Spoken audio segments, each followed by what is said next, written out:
მოსახლეობაში ვრცელდება ინფორმაცია, რომ კეირ სტარმერი ბრიტანეთის პრემიერ-მინისტრი შესაძლოა გადადგეს და გარდა იმისა, რომ ეს უდიდესი ზეიმის მომენტია, რადგან ეს ადამიანი ალბათ ყველაზე ცუდი პრემიერ-მინისტრი იყო დიდი ბრიტანეთის ისტორიაში და გაავრცელა ყველაზე საშიში იდეები, როგორიცაა მასობრივი თვალთვალი, ადამიანებისთვის აკრძალვების დაწესება და დაპატიმრება სოციალური მედიის პოსტების გამო. და რა თქმა უნდა, სრულიად უმნიშვნელოდ წარმოაჩენდა ყველაფერს, რაც მოხდა გრუმინგ ბანდებთან დაკავშირებით, რაც ყველამ ვიცით, რომ სიმართლეა. და როცა ვამბობ ამცირებ და თქვენ ნამდვილად უნდა მოისმინოთ, რამდენად ცუდია ეს, მოусმინეთ ამას ერთი წამით. ბრიტანეთის პრემიერ-მინისტრი ქალაქში იყო და მე ინტერვიუ მქონდა კირ სტარმერთან ბლერ ჰაუსში. და მქონდა მთელი სია კითხვებისა ტარიფებზე და ასაშეშოსთან ურთიერთობაზე და ეს ყველაფერი გავიარე. მაგრამ კონკრეტულად ვკითხე მას ელონ მასკის ბრალდებაზე ამ გაუპატიურების ბანდებთან დაკავშირებით და რამდენად სერიოზული იყო ეს. რას ფიქრობთ, რა იქნებოდა მისი პასუხი? დიახ, ეს ძალიან სერიოზულია. შეცდომა დაუშვით, რომ ადრე არ ვისაუბრეთ ამაზე. მოდი მოვისმინოთ. მან თქვა ეს მინახავს. იცით ჩვენ ვიძიებდით ამას. ვფიქრობ ეს გადაჭარბებულია. ანუ ის იყო მესიჯი, რომ ყველაფერი დასრულდა. ეს არის კეირ სტარმერი. დიახ, და მე ვიპოვი ამ ფრაზას. კეირ სტარმერის მესიჯია, რომ ეს ამბავი გადაჭარბებულია.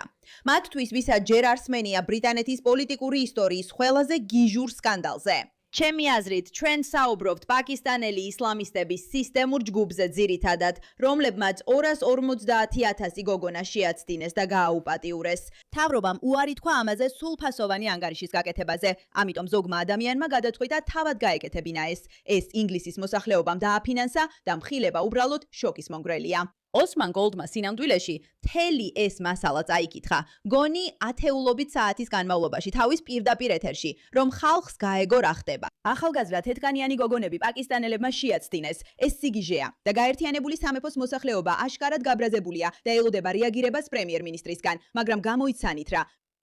კეირ სტარმერს ცოტა ესეთი წარსული აქვს, რომ რეალურად ვერ ახერხებს რეაგირებას რაღაცებზე თუ მიხვდით რას გულისხმობ. მაგრამ ნახოთ რა მოხდება შემდეგ. მოგესალმებით პუშბექში, მე მირა კეი ვარ, თქვენი წამყვანი. დარწმუნდით, რომ დააჭირეთ გამოწერის ხილაკს, რათა ამ ვიდეოს პოპულარობა მოუმატოთ და ჩართეთ შეტყობინებების ზარი, თუ გსურთ იყოთ იმ მოძრაობის ნაწილი, რომელიც ეძინა აღმდეგება სიგიჟეს. და როგორც ყოველთვის ვამბობთ აქ, საქმე მხოლოდ გიჟურ ადამიანებში და მათ გიჟურ ქმედებებში არ არის. საქმეა მთავრობებში, რომლებიც ამას ფარავენ. და აღმოჩნდა, რომ კეირ სტარმერის შემთხვევაში მისი საკუთარი პარტიის წევრებს უკვე მობეზრდათ. და ისინი ცდილობენ გადატრიალების მოწყობას და მის წასვლას ითხოვენ. უბრალოდ აღარ სურთ მისი იქ ყოფნა. ეს ხდება იმ ფონზე, რომ მისი პარტია ინგლისურ სისტემაში ბევრ მანდატს კარგავს, რადგან ხალხი მათ უუნარო ლიდერებად აღიქვამს. ეხლა ხალხმა არ იცოდა ვინ ჩაანაცვლა კეირ სტარმერს, სანამ ამ კაცმა ენდი ბარნჰამმა არ გადაწყვიტა, რომ სწორედ ის იქნებოდა ამ ყველაფრის სახე. ჩვენ არ ვიცით, ეს ნამდვილად ასეა თუ უბრალოდ პოლიტიკურ წრეებში ასე ამბობენ. მოდით დეტალურად განვიხილოთ ეს საკითხი. ვადამდელი საყოველთაო არჩევნები ძალიან მალე გაიმართება. ხუმრობთ? კიდევ ერთი არჩევნები? დიახ, კიდევ ერთი. დაიმახსოვრეთ ჩემი სიტყვები. ენდი ბარნჰამი, რა თქმა უნდა, ეხლა გავრცელებული ინფორმაციით აწობს გადატრიალებას კეირ სტარმერისა და საკუთარი მთავრობის დღის წესრიგის წინააღმდეგ. ბარნჰამი, რომელიც მზადაა მთავარი პოსტით ჩაიგდოს ხელში, რა თქმა უნდა, არ იყლიდა კენჭს მოქმედი ლეიბორისტული მანიფესტით. მან ეს მანიფესტი დახია და თავისი კამპანიის დროს მთავრობის საქმიანობა გააკრიტიკა, არა? ეს არის ენდი ბარნჰამი და ის ადამიანია, ლეიბორისტები რომ ამბობენ. იცი რა, უფიქრობთ, რომ მან უნდა ჩაანაცვლოს კირი. და კირი ცნობილია როგორც ორმაგი სტანდარტების კირი, რადგან მას უყვარს თეთრკანიანების სხვანაირად მოპყრობა ისლამისტი იმიგრანტებისგან განსხვავებით. შეხედეთ მის გამარჯვების სიტყვას. ხედავთ სასადმე ლეიბორისტების ბრენდინგს, ბევრმა შენიშნა, რომ სიტყვა ლეიბორისტი არ ჩანს. და რა თქმა უნდა, სტარმერის საარჩევნო მასალებშიც. ბარნჰამმა სინამდვილეში მოიგო, არა? ანტი-სტარმერის და ანტი-ლეიბორისტული მთავრობის პლატფორმით. ეს არის რეალობა. და ახლა ის მიემართება დაუნინგ სტრიტის 10 ნომრისკენ, რათა გადააყენოს ისტორიაში ყველაზე არაპოპულარული პრემიერ-მინისტრი. კარგი, თუ ბარნჰამს დააკორონებენ, რაც მე მგონია ძალიან მოსალოდნელია და გახდება პრემიერ-მინისტრი, რა ავტორიტეტი ექნება მას? როგორ შეუძლია თავისივე ლეიბორის დეპუტატებს სთხოვოს, რომ შევიდნენ კენჭისყრის დარბაზში და მისცენ ხმა პოლიტიკებზე, რომელზეც ისინი საერთოდ არ აუჩევიათ? რა ავტორიტეტი აქვს მას თქვენთან, საზოგადოებასთან, რომ განახორციელოს თავისი გეგმა? ეს ხომ ფაქტობრივად ავტორიტარული გადატრიალება იქნებოდა, არა? პრემიერ-მინისტრი და დღის წესრიგი, რომლებსაც ბრიტანეთის მოსახლეობის 0.03%-მა მისცა ხმა. ასე რომ შეიძლება ითქვას, რომ მემარჯვენე ფრთის ადამიანები განსაკუთრებით არ უჭერენ მხარს ლეიბორისტულ პარტიას. მათ არ მოსწონთ ქეირ სტარმერი, არ მოსწონთ ენდი ბარნემი და გულწრფელად რომ თქვა, დრო დავხარჯე იმის გასარკვევად, რას გზნობ ამ კაცის მიმართ. სანამ ამ საკითხის სიღრმეებში შევალთ, აი თავარი ამბავი. ქეირ სტარმერი ოფიციალურად აპირებს პრემიერ-მინისტრის პოსტიდან გადადგომას. რამდენიმე მედია საშუალების ცნობით ის ორშაბათს გამოაცხადებს გადადგომის თარიღს, მას შემდეგ რაც დღეს თავის ცოლთან და ოჯახთან ერთად კონსულტაციებს გაივლის. 12 მილიონი ნახვა, რაც ნიშნავს, რომ 12 მილიონი ადამიანი ამით აღფრთოვანებულია და ამაზე საუბრობს. ვიცით კი ნამდვილად, რომ ეს ნამდვილად მოხდება. ჯერ კიდევ არ ვიცით, მაგრამ ვიცით, რომ ბევრი ადამიანი სურს ეს მართლაც მოხდეს. შეხედეთ. აი აქვაც, ყველა პარლამენტარი ან თითქმის ყველა, ვინც სერ კիր სტარმერის გადადგომას ითხოვს.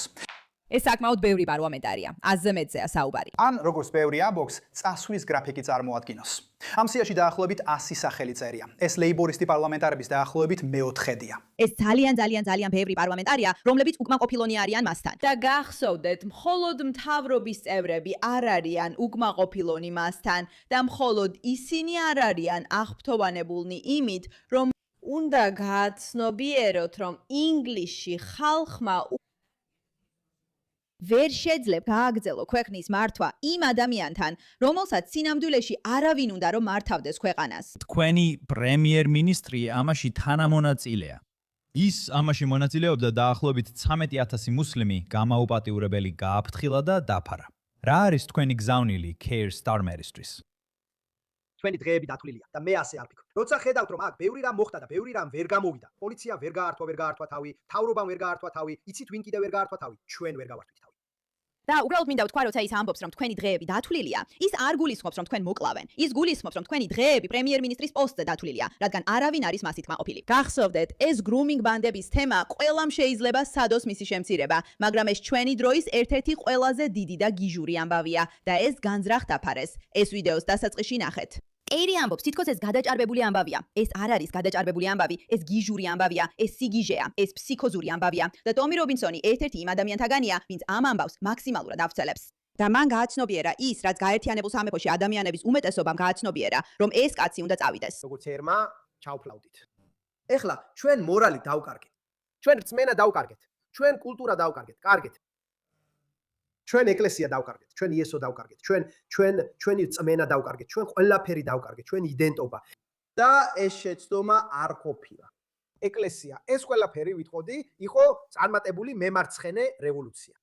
ღია საზღვრები და მასობრივი იმიგრაცია. ეკლესიის წინააღმდეგ ბრძოლა, ოჯახის წინააღმდეგ ბრძოლა, კაცის ფემინიზაცია, კაცის დასუსტება. ეს ყველაფერი უკვე მოხდა. ეხლა ამ ყველაფერმა სიცარიელე დატოვა და ეს სიცარიელე ყველა ამ ბარბაროსულმა იდეამ შეავსო. ხო? მაგრამ ჩვენ როგორც ერი, როქოლო და სიამაყე, ამას არაფერს არ დაუშვებდით. მართალია, რომ ქონოდათ სიამაყე, ამას არაფერს არ დაუშვებდით. ამ ეტაპზე ჯერ კიდევ არ არის ნათელი, ასე იქნება თუ არა, გადადგება თუ არა ქეირ სტარმერი, მაგრამ ყველას უნთქვა შეკრული ველოდებით. ამჟამად პიტერ კაილი უარყოფს, რომ ქეირ სტარმერი ორშაბათს გადადგება. სტარმერი პოლიტიკურ რეალობას აანალიზებს, როცა მომავალზე ფიქრობს, ამბობს მისი მოკავშირე. სტარმერისგან ელიან, რომ ორშაბათს გადადგება და წასვლის მოწესრიგებული გეგმა წარადგინოს. ქეირ სტარმერისგან ფართოდ ელიან, რომ ის გაერთიანებული სამეფოს პრემიერ-მინისტრის პოსტიდან გადადგომას გამოაცხადებს. ქეირ სტარმერისგან ელიან, რომ ორშაბათს პრემიერ-მინისტრის პოსტიდან წასვლას გამოაცხადებს. საგარეო საქმეთა მინისტრი ივეტ კუპერი სტარმერს მოუწოდებს გადადგეს, როგორც Sky News იუწყება.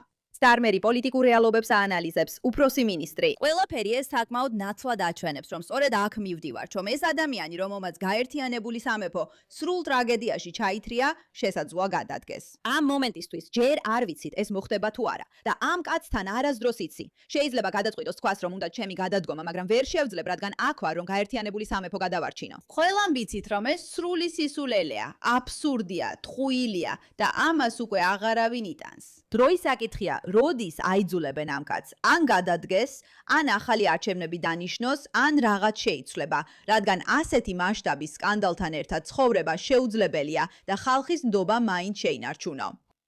ფიქრობ, როგორც გარეშე დამკვირვებლები, ბევრ ჩვენგან შეუძლია შეხედოს ქეირ სტარმერს და გააცნობიეროს, რომ მას წასვლა სჭირდება. საკითხავია, გაერთიანებული სამეფოს ხალხი, ლეიბორისტული პარტიის წევრები, მთავრობის წარმომადგენლები გააძევებენ მას თუ ისევ უკან დაიხევენ. მადლობა ამ საკითხზე ყურადღებისათვის.